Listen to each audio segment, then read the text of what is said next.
Lalu mengapa Komisi Pemberantasan Korupsi KPK memanggil Lisa Mariana sebagai saksi dalam kasus korupsi BJB yang juga menyeret nama mantan Gubernur Jawa Barat Ridwan Kamil yang saat ini sedang berkonflik dengan Lisa Mariana?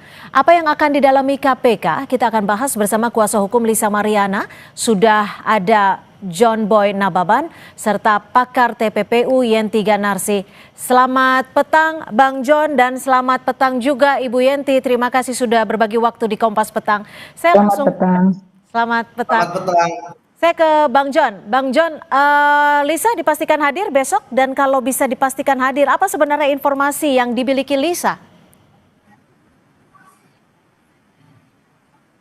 Bang John. Kalau klien saya Lisa sebagai warga negara yang baik pasti dia akan memenuhi panggilan besok untuk di KPK jam 10 pagi ya gitu. Dia pasti akan hadir gitu. Kalau untuk sementara karena ini pemanggilan saksi ya kita hanya klien kami dan saya mendampingin hanya datang ya untuk dimintain keterangannya ya datang aja gitu. Jadi belum ada persiapan yang lebih detail. Akan membawa data apakah ke KPK? Untuk besok itu belum ada karena masih pemanggilan sebagai saksi pertama ya untuk dimintain keterangan ya kooperatif aja sih untuk datang gitu. Jadi kalau untuk bukti-bukti belum ada, tapi nanti jika diperlukan pasti kita akan persiapkan bukti-bukti tersebut. Bang John, dalam media sosialnya Lisa Mariana juga menyebutkan, ini sudah viral kemana-mana ya, akan membongkar kasus korupsi ini. Apa sih sebenarnya yang akan dibongkar Lisa? Mungkin gini, yang klien kami pada saat kemarin ada di sosial media, secara manusiawi mungkin kan kekesalan bagaimana hasil tes DNA tersebut di Barreskrim kemarin. Nah kebetulan emang sebelum dari hasil tes DNA tersebut, klien kami Lisa Mariana ini menerima surat dari KPK yang dia pun tidak mengerti apa keterkaitan dengan pemanggilan tersebut gitu. Makanya dia konsultasi ke saya, ya saya bilang sebagai warga negara yang baik ya harus hadir. Apapun nanti ceritanya ya tinggal mendengarkan karena kan pemanggilan tersebut adalah sebagai saksi gitu. Jadi klien kami dan saya pun masih belum begitu mengerti gitu. Kenapa kok bisa ada keterkaitan gitu loh. Bu Yenti, biasanya untuk kasus-kasus seperti ini apa yang bisa atau apa yang akan digali dan didalami KPK terkait pemeriksaan Lisa Mariana besok? Iya. Ini kan kasusnya itu udah agak lama ya diperiksa dan sebagainya, bahkan disita ya, sudah ada penyitaan dan kasusnya adalah kasus berkaitan dengan dugaan korupsi dana BJB terkait dengan program iklan lah gitu ya. Nah ini semua yang diperiksa ini adalah yang berkaitan dengan korupsi, itu biasanya juga melihat alirannya kemana gitu ya, alirannya kemana. Jadi sekarang itu memang ini menurut saya bagus ya, KPK tuh kalau ada korupsi jangan hanya korupsinya saja tetapi alirannya kemana. Artinya apa?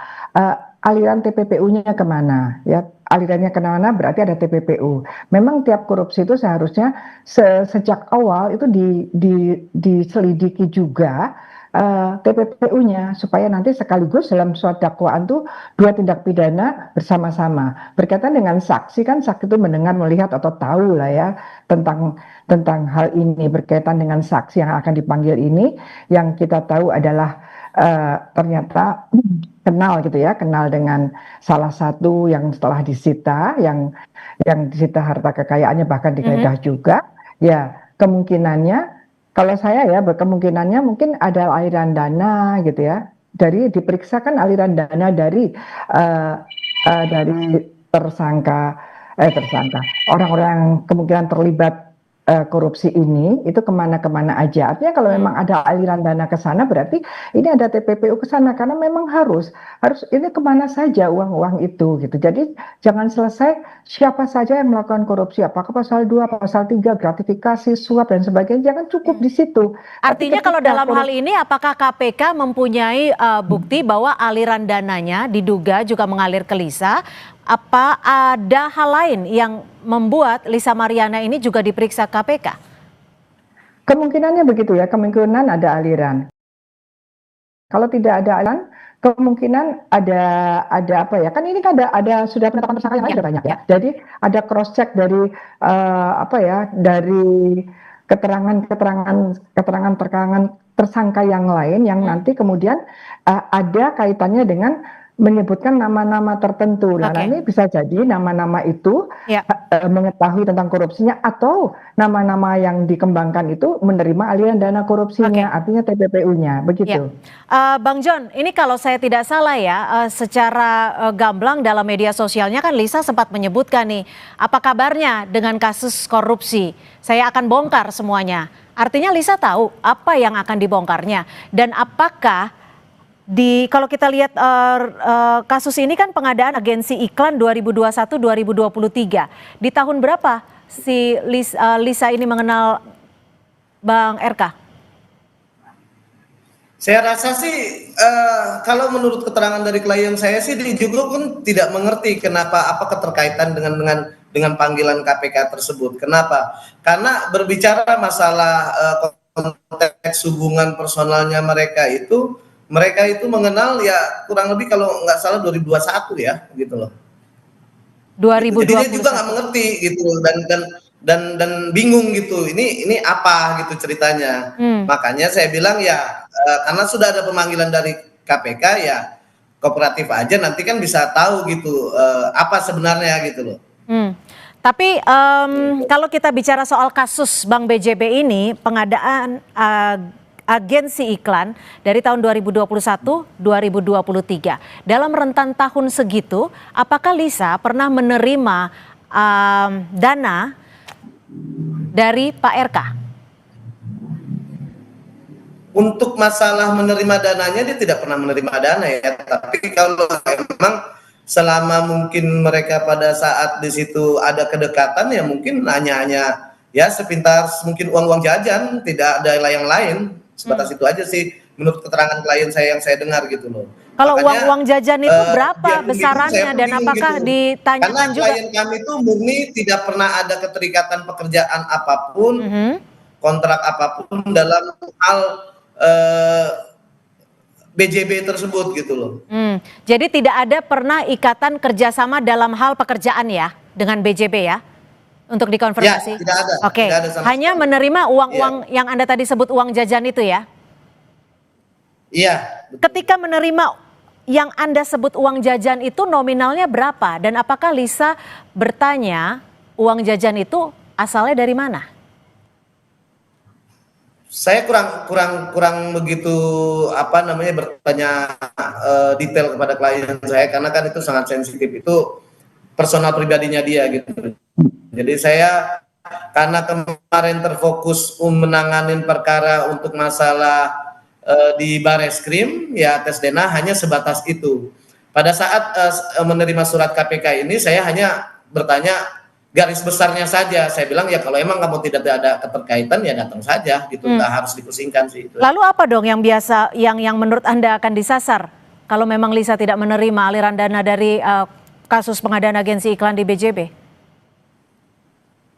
Ya itu tidak mengerti Mbak gitu kan, karena kan besok toh juga pemanggilan sebagai saksi kan besok. Makanya kan saya nggak mau menerka-nerka apa yang harus tanya ya mungkin besok hasilnya seperti apa ya baru jelas sebenarnya fungsinya dipanggil nih apa gitu loh.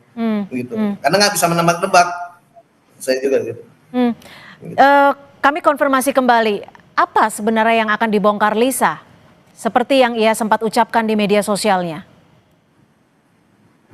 Saya rasa itu kan karena ini aja Mbak, karena emosi saat manusiawi lah pada posisi kemarin itu apa yang dia harapkan tidak sesuai harapan. Jadi ya itu spontanitas dia berucap. Karena ya klien saya ini kan umurnya juga masih muda, masih 25 tahun. Jadi hanya meluapkan emosionalnya aja dan juga dia berpikir nih kenapa dia dipanggil KPK ini Oke, sangkut pautnya baik apa kami gitu, tangkap. Saya ke Bu hubungannya Yenti. dengan diri dia, gitu. Bu Yenti, kalau Lisa diperiksa dan Lisa juga tadi dijelaskan oleh pengacaranya tidak pernah melakukan kontrak kerjasama apapun dengan Bank BJB, tapi disebutkan juga tidak menerima aliran dana dari Pak RK. Apa yang sebenarnya akan didalami KPK kalau memang tidak menerima aliran dana? Ya gini Yang Pak ya, disasar ini kan apa? ini kan strategi pengungkapan kasus ya. Strategi pengungkapan kasus itu kan dari awal sudah ada pemeriksaan berbagai saksi, bahkan sudah jadi tersangka. Nah, seseorang yang dipanggil sebagai saksi pasti sudah ada input dari orang-orang yang sekarang bahkan sudah jadi tersangka, ada nama tersebut. Tidak mungkin KPK asal-asalan. Dalam hal ini kemungkinannya saksi itu kan tadi saya sebutkan tahu atau mendengar, melihat sendiri gitu ya. Dalam hal ini kemungkinan berkait, karena kalau korupsi tadi kaitannya dengan korupsi dan aliran dananya. Terlepas aliran dana itu kemudian diterapkan TPPU apa tidak, tapi kalau korupsi pasti dicari aliran dananya, kemudian bisa membuka rekening orang yang tersangka dengan izin pengadilan, atau kalau TPPU tanpa izin pengadilan langsung bisa buka rekening orang-orang yang ada terlibat dengan sangkaan atau dugaan TPPU. Nah, ini yang kemudian kita lihat. Dan yang penting di sini edukasi pada masyarakat ya. Ini kita harus hati-hati kalau kita menerima sesuatu dari terutama sekarang ya pejabat orang-orang tertentu penyelenggara negara dan sebagainya menerima uang. Nah, ini kita harus hati-hati ketika pejabat-pejabat itu penyelenggara negara, pejabat publik itu kemudian terlibat korupsi dan kemudian kita menerima, itu ada undang-undang yang menghadangnya, yaitu tindak kalau kita tidak kalau orang tersebut yang menerima uang itu tidak tahu asalnya dari mana, apakah bisa dikenakan pasal seperti yang tadi disebutkan hanya menerima uang-uang jajan? Iya, itu kan nanti akan diperiksa ya. Kan kalau menerapkan pasal dan kemudian akan mengungkapkan itu kan ada dua unsur objektif, unsur tindak pidana namanya ya. Satu unsur objektif, yang satu lagi unsur subjektif yang sangat penting. Unsur objektif itu bahwa dia ada menerima, itu memang secara material ada bukti menerima. Yang kita kejar adalah subjektif, unsur subjektifnya. Apakah yang bersangkutan waktu menerima itu tahu atau patut menduga itu berasal dari uang hasil kejahatan atau ada sesuatu yang mencurigakan kalau memang yang diterima itu menurut penegak hukum, penyidik adalah hasil kejahatan. Jadi penyidiknya tahu ini hasil kejahatan, tetapi kemudian mengalir, yang menerima itu harus kita nilai apakah dia patut menduga apa tidak gitu. Kalau patut menduga ya bisa kena. Terima kasih Bu Yenti Ganarsi, pakar TPPU dan juga pengacara dari Lisa Mariana, John Boy Nababan sudah berbagi perspektif di Kompas Petang. Selamat sore.